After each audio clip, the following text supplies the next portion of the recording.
Good evening, you're watching news that deserve your attention. I'm Navya Singh and I'll quickly take you through the headlines today. A major fire broke out at a mall in Mumbai that also has a COVID hospital on the third floor. At least 10 patients have died so far after the fire broke out in the early hours of Friday. Initially, it was reported that 2 COVID patients at the hospital have died in the fire, while some others were feared trapped in the building.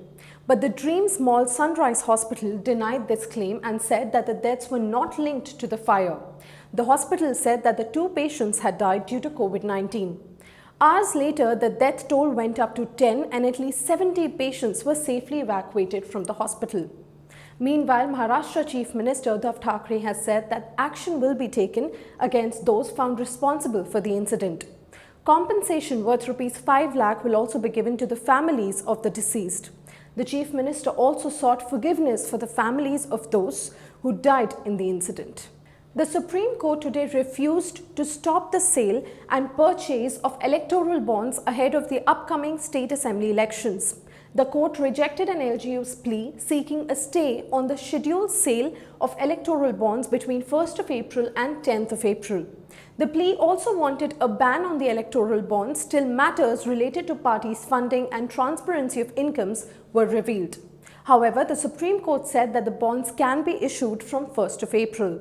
Remember, electoral bonds are financial instruments that political parties use to gather funding. The buyer in this case remains anonymous and transactions are allowed only through the State Bank of India. Electoral bonds were introduced by the Modi government in the Finance Bill 2017 as an alternative to cash donations made to political parties. In another major news, an Instagram group, Bois Locker Room, made headlines in 2020 after screenshots of offensive and objectionable chats went viral on social media by some girls who were discussed in the messages. A schoolgirl in a social media post had claimed that she was sexually harassed by her former classmate. Following the social media post, the class 12 student who was accused of harassment ended his life by suicide in Gurugram. The schoolgirl will now face trial for abatement to suicide at a juvenile court. A charge sheet was also filed against the girl and another person on Wednesday, which was 24th of March. Shifting focus to coronavirus, India on Friday registered over 59,000 new COVID infections, the highest since mid-October 2020. At least 257 deaths were also recorded in the last 24 hours. Maharashtra on Thursday registered over 35,000 new COVID infections, the highest one-day count since the beginning of the COVID pandemic.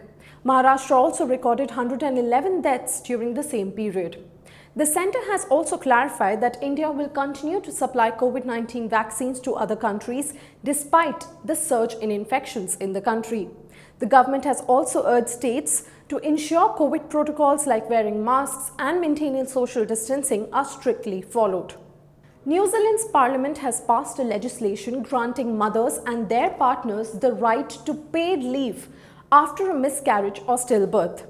The legislation, which was passed on 24th of March, gives employees 3 days leave when a pregnancy ends with a stillbirth or a miscarriage rather than forcing them to take their sick leaves. This leave also extends to a woman's partner if she suffers a miscarriage, as well as to people trying to have a child through surrogacy. The new law, however, does not apply to those who terminate pregnancies. Lawmaker Ginny Adamson said that she can only hope that while New Zealand may be one of the first, it will not be one of the last, and that other countries will also start to legislate for a compassionate and fair leave system that recognizes the pain and the grief that comes from miscarriage and stillbirth. That's all for today, and I'll be back with some more important news tomorrow. Thanks for watching.